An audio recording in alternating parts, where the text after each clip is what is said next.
सदगुरु मान साहेब जी, मृदमंगल में संत समाज, भक्त सज्जन जन को श्रद्धामती देवी। आज इस भूमिका पर हम विराजमान है, पाप और ताप दूर हो सकते हैं। संसार में धन प्राप्ति के लिए 4 प्रकार की व्यवस्था पैदा करते हैं।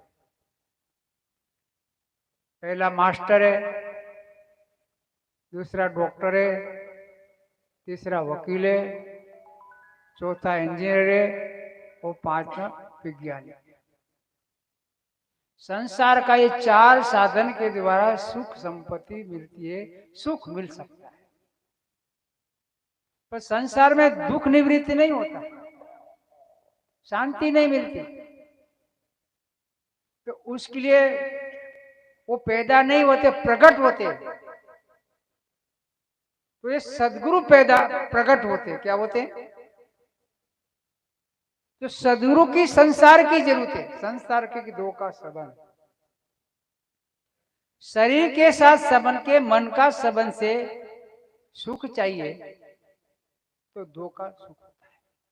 सुख का 3 स्वरूप है, अल्प सुख, महासुख और स्वयं सुख। तो सुख लेने वाला कौन है? सुख लेने वाला, अनुभव करने वाला मन है। मन है अज्ञान दशा का कारण है, तो जड़ है। जड़ में ज्ञान नहीं है। कबीर साहब का सिद्धांत 2 सूत्र साफ बताया कि जड़ चेतन 2 वस्तु है, अति प्रसिद्ध जग माही, ताकि पारक प्राप्त बिना संबंध छूटत रहे। अगर संबंध छोड़ना है तो ज्ञान की जरूरत है। तो इसलिए संबंध, अज्ञान के संबंध बनता है, ज्ञान के संबंध छूटता है।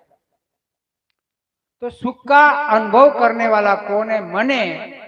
वो अनुभविता कौन है? अपना चेतन है, जो सत्य ज्ञान स्वरूप है। सत्य निष्ठा तुम्हें होनी चाहिए मन की।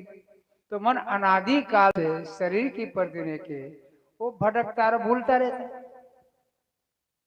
शरीर में भूलता है और मन में भरमता है और वाणी में भटकता है। ये कवि से 3 सूत्र बनाए। जो भाई आगे आना चाहता है, जगह है, आ सकते हैं।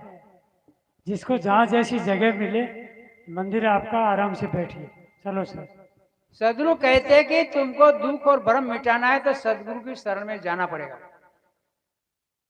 ये संसार में सुख चाहे तो नारी को पुरुष ने, पुरुष के नारी में शरण में जाना पड़ता है। तो वस्तु अलग अलग है पर दिल एक है। इसलिए साहब ने जब लग दिल पर दिल नहीं, तब लग सब सुख नहीं, चारों युगन पुकारिया से दिल माई। तो संसार विषय का संबंध है, विषय के माध्यम से संसार का संबंध है। अब विषय उठा तो संसार क्या चाहिए? विषय के माध्यम के शरीर की उत्पत्ति होती है, विषय के माध्यम पालन होता है, आखिर विषय में अंत। तो किसका गुण है? शरीर और मन का संबंध है। चेतन और का मन के संबंध से ज्ञान उत्पन्न होता है। शरीर से शरीर होता है और मन में ज्ञान का जन्म होता है। तो ज्ञान प्राप्त के लिए गुरु शरण में जाना चाहिए। तो गुरु ने साफ सूत्र बताया, मन वाणी कर्म शुद्ध हो, प्रकाश हो ये जान, पारक प्रभु का ध्यान हो, मन शुद्ध स्थिरता को लहान। तो अपना हृदय का ज्ञान उदय होना चाहिए। वो बाहर के जो संसार के सुख के बाहर विद्या आदि कनेक्ट वाणी एकत्र करना पर याद करना पड़ा, तो उनकी सीमा शरीर सीमा तक है। तो शरीर से परे अपने स्वरूप का निश्चय करना है कि मैं चैतन्य अविनाशी सत्य हूँ, अजर हूँ, अमर हूँ, अखंड हूँ, नित्य सनातन। मुझे रोग नहीं, शोक नहीं, हानि नहीं, लाभ नहीं। तो गुरु निश्चय कराते और रोकते। तो गुरु की बात को इशारा समझ गया, उन्हें इसी क्षण में मुक्त अवस्था बन जाए। बोलिए श्री सदगुरुदेव की जय।